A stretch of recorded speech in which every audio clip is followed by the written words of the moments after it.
Elsewhere now, 4 people have been killed after a 2-story building collapsed in Spain's popular tourist island of Mallorca. The incident also left 21 others injured. A desperate search for survivors is underway as several people are believed to be trapped under the rubble. Emergency workers have called for silence as they listen for voices. Police believe the terrace caved in because of excessive weight being placed on it. Spanish Prime Minister Pedro Sanchez has conveyed his condolences to the victims' families, saying he was closely following the investigations. To another tragedy, this time in Vietnam's capital Hanoi, where at least 14 people have been killed and 3 others injured after a fire broke out in an apartment block. The fire occurred at a 5-story building in central Hanoi's Cao Giai district at around 12:30 a.m. today. Vietnam's Ministry of Public Security says firefighters rescued 7 people from the building after it became engulfed in flames. Authorities believe that the fire started in the courtyard between 2 blocks used to sell and repair electric bicycles. To a similar incident in East Africa, where 11 people have been killed and 2 others injured following an explosion at a sugar factory in Tanzania's eastern district of Mvomero. Authorities say the blast happened after a heavy-duty steel pipe burst as workers were starting production. Tanzanians, as well as citizens of Brazil, India, China and Kenya, are among the dead. Regional Police Commander Alex Nkama says his team is investigating the cause of the incident. The explosion occurred at about 1 a.m. local time on Thursday at a factory run by one of Tanzania's main sugar manufacturers. And yet more tragic news. A massive landslide has hit 6 remote villages in Papua New Guinea, with several people feared dead. The landslide buried more than 100 homes in the highlands of Enga. Its governor, Peter Ipatas, describes the situation as an unprecedented natural disaster. Disaster officials have been sent to the site to start relief work, recovery of bodies and reconstruction of infrastructure. It's not immediately clear how many people are trapped in the rubble, and no casualties have officially been confirmed. We're due for a short break, and when we return,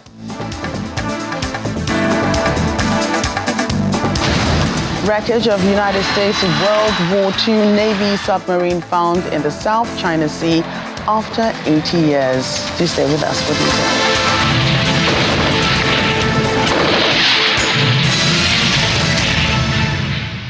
Welcome back to Political Matters now. The Electoral Commission in the United Kingdom says the deadline for vote registration is on June 18. Campaigns began almost immediately on Thursday, the day after Prime Minister Rishi Sunak announced elections for July 4.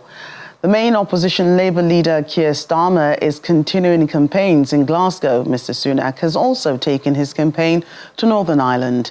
While over 100 members of Parliament have announced plans to stand down in the coming elections, some are ready to take on the battle and emerge victorious. And joining us now is political analyst Nathaniel Oguni, who joins us from London. Great to see you, Nathaniel. Good afternoon. How are you? Good, thank you. So we've seen several more MPs announce that they will be standing down at the general election, over 100 of them. What do you envisage could be the reason? So you're right. We've had over 100 MPs stand down. Currently, the number is 119, and that number has gone up actually in the last half an hour. 119 MPs have announced they won't be standing again. 76 of those MPs, so about 60%, but 76 of those MPs have been Conservative MPs.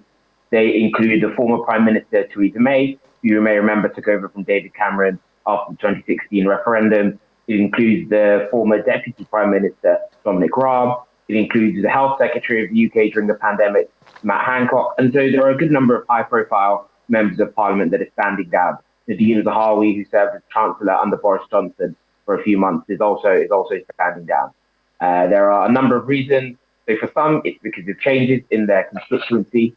So the Boundary Commission in the UK has redrawn the boundaries of constituencies. And so about 50% of boundaries are the same, about 50% have changed. But indeed, for some areas, for some constituencies, the constituency has been changed beyond recognition. You were elected to represent one area in 2019, but if you were to stand again, there's not necessarily a clear successor for lots of them. So that's been a reason for others. Others have been on retirements after many years of service. And for the more senior ones, as we've discussed, the Prime Minister, former Deputy Prime Minister, former Chancellor, they've come into politics and they've achieved what they want to. So I think for them, they're looking for a next step. Election campaigns began yesterday, almost immediately, a day after Prime Minister Rishi Sunak announced the July 4 polls. Do you think the country is actually prepared for this surprise election? Well, I think we have no choice. I think the Prime Minister will be phrasing the choice for the country as sticking with the plan. You'll notice in lots of his messaging, he talks about the UK economy turning a corner. The UK economy is now out of recession. Inflation has now dropped it was once 11.1%. It's now dropped to 2.3%. So inflation is down, growth is up, jobs are up. And so the Prime Minister will be pointing to that. Unfortunately, I think Labour will be looking to make comments about the NHS and strikes elsewhere. And how much pressure do you reckon the Prime Minister is under at this point? Oh, undoubtedly a lot. Undoubtedly a lot. We see that in the way he made the announcement. So the announcement was made on Wednesday afternoon. The Prime Minister stood outside of Downing Street, which is the traditional platform used for major speeches like this. But actually it began to rain. And he stood there and it rained and rained and rained. He just had to keep going. And actually one of the popular anthems of the Labour Party, Things Can Only Get Better, was played out by protesters in the background, which you could hear over his speech. And so I think that speaks to a Prime Minister under a lot of pressure. That said, Rishi Sunak is a hard worker. One of the things that came out from a lot of Treasury staff that worked closely with him during the pandemic is how forensic he is, how hard he works, how detail-oriented he is. And from the campaign speeches so far, Nathaniel, what sector of the economy yearns for more attention? Take the health sector, for instance. We've seen lots of nurses strike in the past year, and even the train workers hit the street at some point. Yes, so there's been strikes across the economy. There have been strikes in education, both in schools and in universities. There have been strikes in the transport sector, so for both train drivers as well as drivers on the London Underground. There's been strikes in hospitals as well. So the Prime Minister is under pressure in a lot of those sectors. But I think he would point to the positive economic news that I've talked about. He'd say inflation is down. He'd say growth is up. He'd say jobs are up. And so I think those are the sort of areas that the Prime Minister will be looking to make the argument. The UK has a strong tech sector. Our tech sector actually in the UK is bigger than any other European country. We are third in the world, second to only the United States and China. And, that's not bad for a country of 60 million or so. Equally, the UK has a very strong financial services sector. Within the City of London, within Canary Wharf, we have lots of jobs within banking, insurance, reinsurance. And so the Prime Minister will be looking to highlight those achievements. And the UK economy has, witnessed some topsy-turvy, in the last year or so. Help us understand what the UK economy is like under the Conservatives. So the UK economy has suffered some serious shocks in the last few years. The coronavirus pandemic, which of course has had impacts everywhere, but even the impact of the war in Ukraine. Lots of the impact of the war in Ukraine is still being felt in the UK. The war in Ukraine has led to much higher inflation, particularly around energy and food. And so those shocks have meant that the UK economy hasn't always performed as well as we would like. So that has had some impact. As I say, the UK has now exited a technical recession.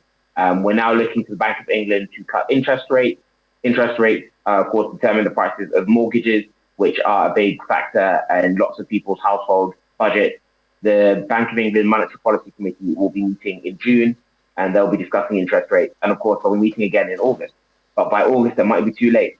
By August, we'll know the result of the election. And so Rishi Sunak and the Conservative Party will be hoping for a cut in interest rates at the June meeting. Right, so help us understand what the people, regular people, are saying. I saw a banner a few minutes ago, just before you came on, that someone held up to say that vote out the people that have kept the country on autopilot. What have the people been saying? So that's a common sentiment. And when you look at the polls, when you ask people how they'd like to vote, the Conservative Party are about 20 points behind. Labour are on about 40%, and the Conservatives are on about 20%. Indeed, in the local elections, which were held at the start of this month, the Conservative Party were quite comprehensively beaten by Labour in many areas. So it's undeniable that the swing has been towards the Labour Party. Right. Thanks again, Nathaniel, for your time. Of course. Thank you. Well, the wreckage of a U.S. Navy submarine has been found. The discovery comes 80 years after it was sunk by enemy forces during World War II. The submarine, USS Harder, was found in the South China Sea, 3,000 feet below water off the Philippines' northern island of Luzon. The submarine was sunk in battle on the 29th of August 1944, along with its crew of 79 men. According to the U.S. Navy's History and Heritage Command, NHHC, the submarine sank 3 Japanese destroyers in one of its final war patrols and heavily damaged 2 others over 4 days. The Philippines was one of the main Pacific battlegrounds of World War II, as the U.S. fought to retake its former colony from the Japanese Imperial Army.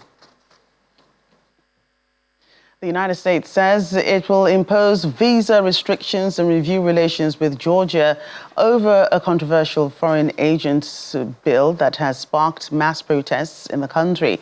U.S. Secretary of State Antony Blinken said the visa restrictions would apply to individuals responsible for undermining democracy in Georgia and their family members. Mr. Blinken said the proposed law would stifle Georgians' freedom of association and expression and impede independent media organizations working to provide Georgians with access to high-quality information.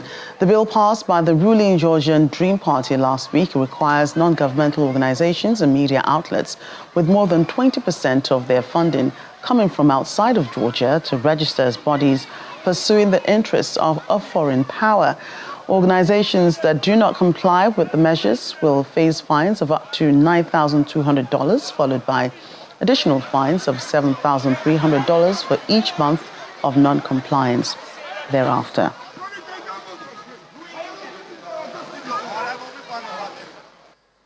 Germany's constitution, officially known as the Basic Law, is celebrating its 75th birthday this week.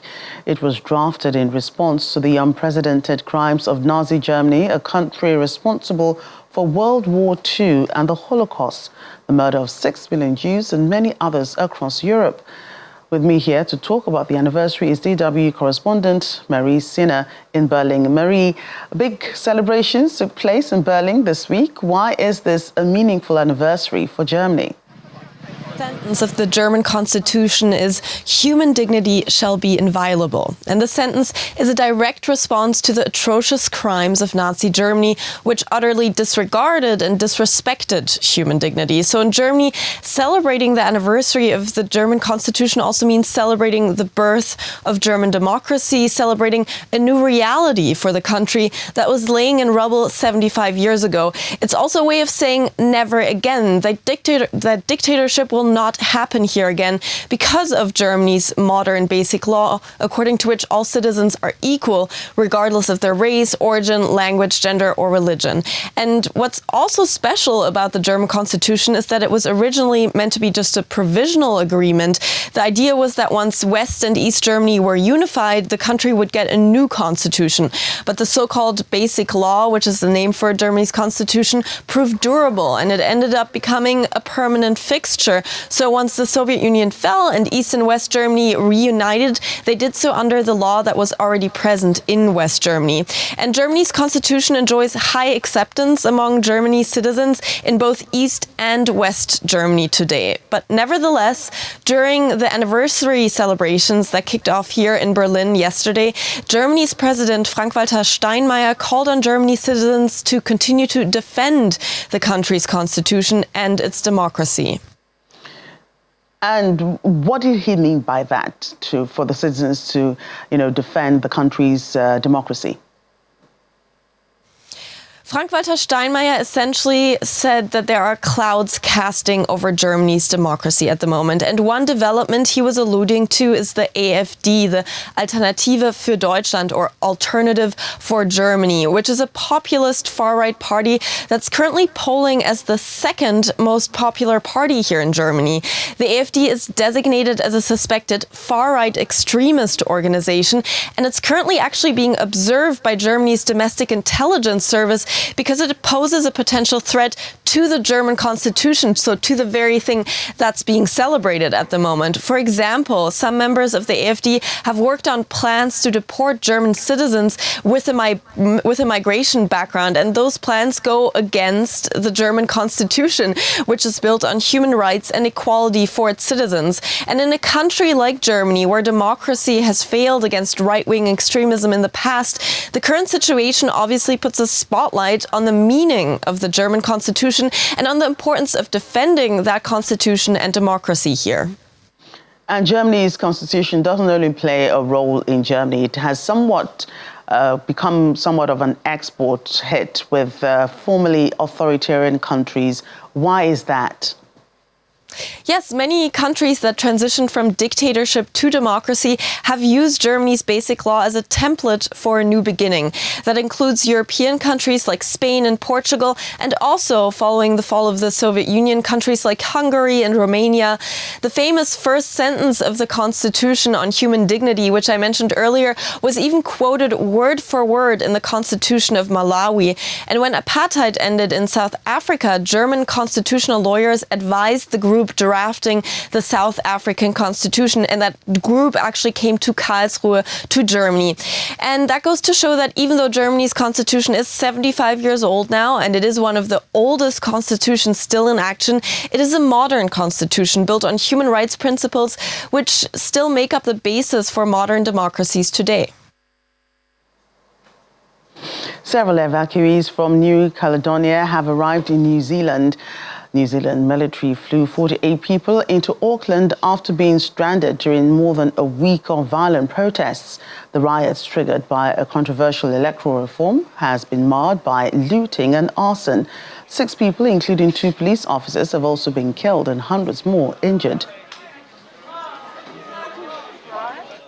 People taking care of us. There was like NZDF medics. There was, different people taking care of everything. Staff from the New Zealand Consul General in Noumea Consulate, staff from MAFT and from NZDF. It was pretty good. I mean, there was even a medic taking care of mothers with babies, making sure they had supplies.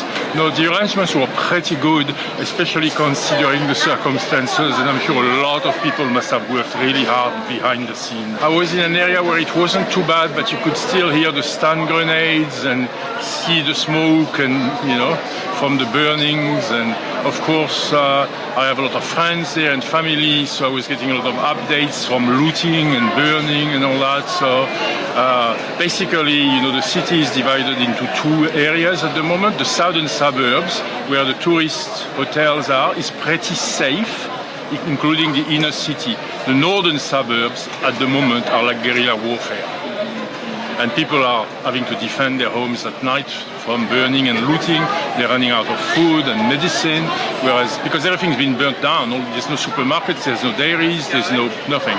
Southern suburbs are totally different. You still have corner shops operating, you still have some supermarkets. They're running out a bit of supplies, but they keep getting replenished. So it's like 2 different worlds.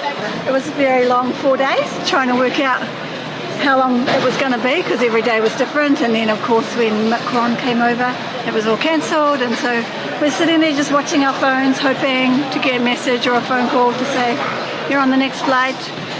And even when that happened, sometimes they got cancelled. So really, just up and down. At the same time, we were safe where we were, and we had enough food and things like that. But you would go to shops and they'd be completely empty, and it had a kind of COVID-19 feel about it with huge queues. But there was also a sense of community because everyone talked to each other, and we're all in the same boat. And the area we were in, people were still swimming and things like that, which just gave us a sense of calm. But when we drove around the city, burnt out car sales yards, lots of barriers up, people scared, barricades on every street. Very much a very scary time for them, and yeah, not easy at all. And you know, we didn't really have a great sense of it except to see the smoke in the distance. Sometimes when you woke up in the morning, you smelled the smoke in the air. But when you drove around, you got a sense of why people weren't leaving their houses.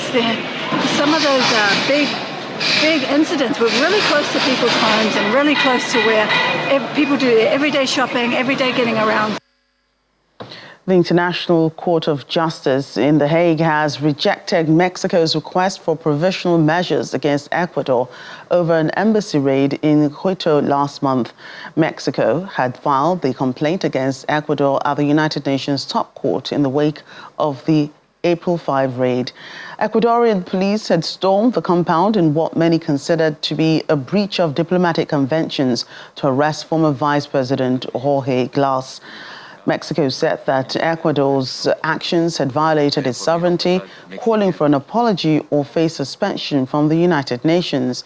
While a ruling on that complaint is expected to take years in the short term, Mexico also asked the court to order Ecuador to take appropriate and immediate steps to provide full protection and security of diplomatic premises and prevent any further intrusions.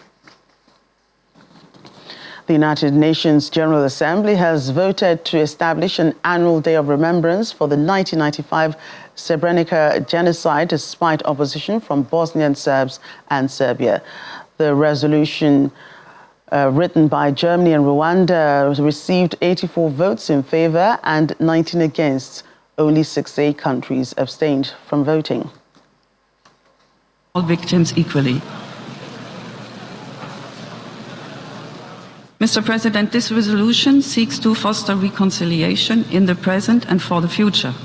We welcome the strong regional support, including from youth organizations in Serbia, for this resolution. All ethnic groups involved in the wars in former Yugoslavia have suffered terrible losses. We mourn all victims equally. We mourn all victims equally. In saying all, I include every ethnic group that has suffered tragic losses. Mr. President, it is a major achievement of the international community in recent decades that perpetrators of crimes like genocide can be held accountable. We hope this organization will unite in acknowledging a genocide recognized by its own judicial institutions. As Emir Zurjagic, a survivor of the Srebrenica genocide and director of the Srebrenica Memorial, put it, to remember is to affirm our humanity and to affirm our freedom. What message would be sent to future generations if we, the General Assembly, chose not to commemorate the victims, to not reflect on the historical context and judicial processings of the crimes that happened in Srebrenica? It is difficult to speak after Germany that stands for the most powerful country in Europe and which believes that it is unmistakably entitled to give moral lessons to all those who disagree with it. I'm asking permanent representative of Germany here why they were hiding all the preparations for this resolution. Why we lacked inclusiveness of this resolution. When it was prepared for Rwanda, that resolution was prepared in a very transparent way. Why those people did not start speaking about genocide that their countries committed? They started speaking about Holocaust, yeah. But that's the only genocide that was recognized by the United Nations. That country, is this going to make divisions in the region? Yes. Divisions will become deeper and deeper. And still ahead on the program. Dozens of stylish pups struck down the red carpet for New York City's iconic pet gala. We'll bring you details of that after the break.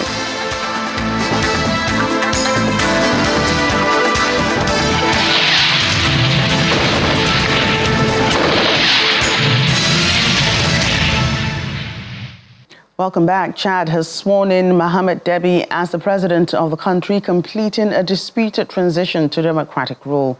Shortly after, the country announced that Almaye Khalina would assume the post of prime minister after Success Masra announced his resignation from the position this week. In his first presidential speech, Mr. Deby said his government will focus on boosting Chad's agricultural sector, education, access to water and healthcare. President Deby took power after his father, Idris Deby, who had ruled for 30 years, was killed in 2021. Well, the U.S. President Joe Biden has named Kenya as a major non-NATO ally, making it the first sub-Saharan African country to receive that designation. This growing partnership between the two countries was memorialized during the Kenyan President William Ruto's state visit to the White House on Thursday. Our Washington correspondent, Maria Bird, has more. President Joe Biden has welcomed Kenyan President Ruto to the White House. It is clear that they will have many talks about economic growth between the two countries and future partnerships. President Biden mentioned a 60-year partnership between the U.S. and Kenya Kenya seems ready to continue moving forward. Even though President Biden touted the 60-year partnership between the U.S. and Kenya, it is clear that the U.S.-Africa summit has reignited potential opportunities for greater partnership. Across the region, Kenya and America are driving a race to the top with investments that we have and high standards for workers, technology, and environment. And we're working to ensure debt doesn't leave these critical investments and crucial investments out of reach for low and middle income countries. Around the world, Kenya and America are also standing united against the terror of ISIS and al-Shabaab perpetrate in East Africa, that they continue to perpetrate in East Africa. The aggression that Russia is inflicting on Ukraine, the violence that has toppled too many democracies across both our regions. And today, as we begin the next decade of our partnership, we've launched a new initiative to bring our countries, companies, and communities closer together, because the past is our proof that we are stronger and the world is safer when Kenya and the United States work together. Kenyan President Ruto not only called for greater partnership, but also economic growth opportunities in Kenya and expanding the economic partnership between the U.S. and Kenya. Mr. President, we will also be having the opportunity to discuss the investment opportunities, trade, and hopefully we will be able to persuade the United States to renew the Africa Growth and Opportunities Act that gives Africa the opportunity for access to markets so that we can create more jobs, we can create more wealth, and we can spread prosperity across our continent. And hopefully also we will conclude on our strategic partnership, on our strategic trade and investment partnership that will give us the opportunity in Kenya to work with companies in the United States and to build greater synergy around our continent on matters to do with trade, investment, especially as we put together the Africa Continental Free Trade Area and twin it with the United States, as we discussed at the Africa Leaders Summit last year, giving us an opportunity to build greater partnership between the continent of Africa and the United States.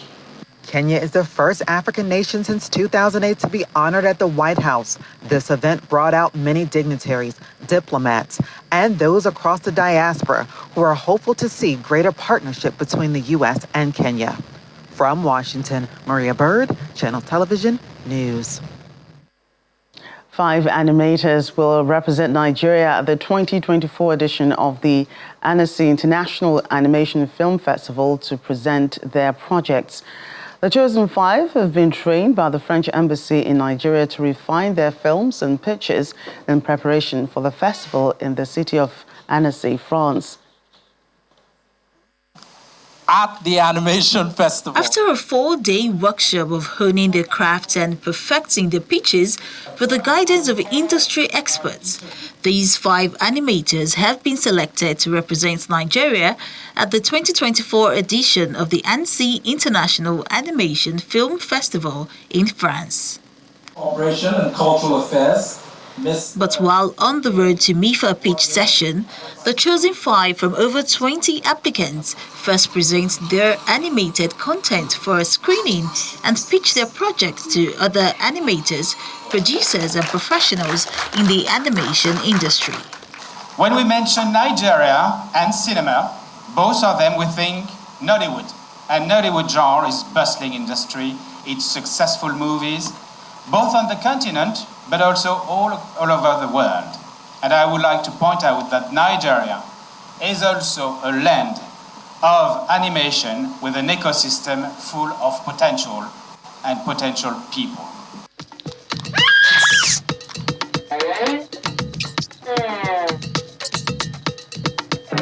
Stop! I'm still fixing that. You ruin it.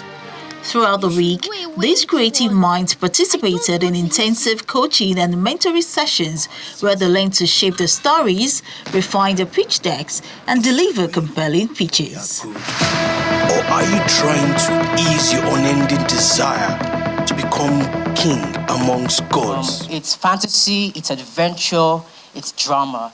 With a mix of enthusiasm and nerves, the animators give a glimpse of their talent.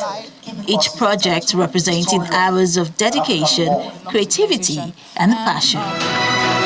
He has the burning desire for adventure as he feels there is a much bigger world beyond his little island. We're not used to making animated shows in Nigeria. So, first of all, some people don't even know we make animated shows in Nigeria. So that is already a first issue.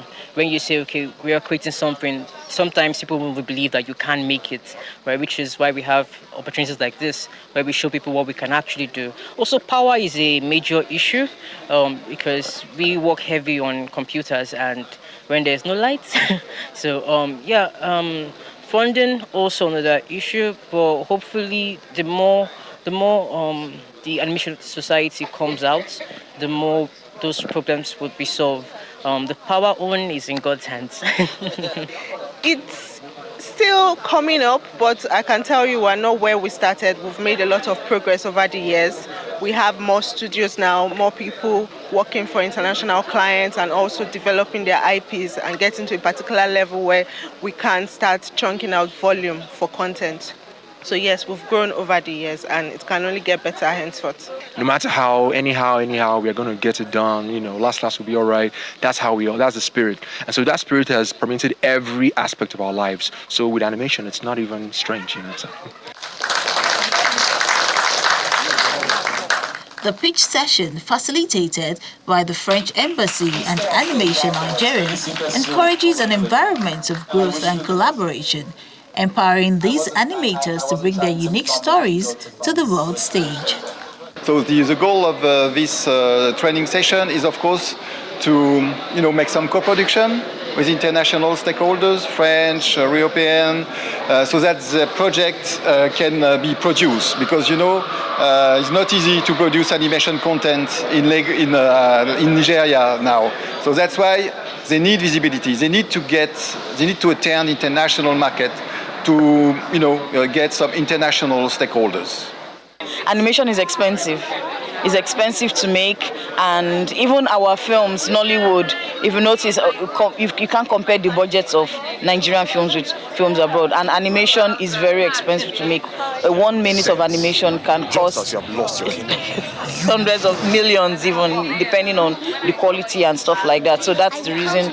And I think it's just something that a lot of producers in Nigeria haven't realized the potential returns they can make from animation. The Annecy International Animation Film Festival is the biggest festival for animation in the world, and it takes place in the city of Annecy in France every year.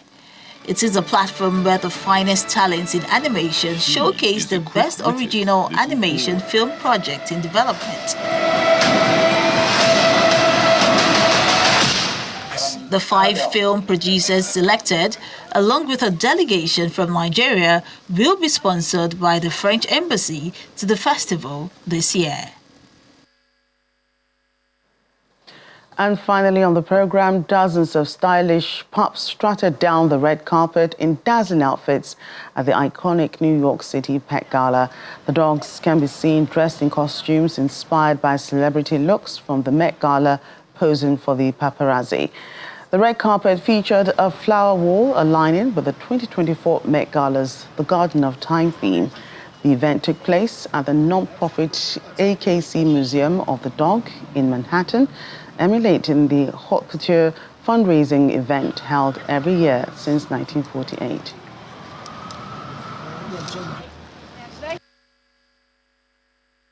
It's a dream come true. Everybody wants to be invited to the Met Gala, and the typical person doesn't get to go. But we get to go to the Pet Gala, and Lala's dressed as Nicki Minaj. It's just so much fun. She's a little rescue from Compton, California, and to see her now after being on the streets as a little pup, you know, and she almost died 3 times. So here she is in Manhattan, right? Showing off J-Lo, and it's fantastic. You never know what outfit you're gonna get. It's always a surprise. And then when you see them all dressed up and they look so gorgeous, you're in amazement. So much fun. Well, that's our show today. Thank you for watching. See you next week.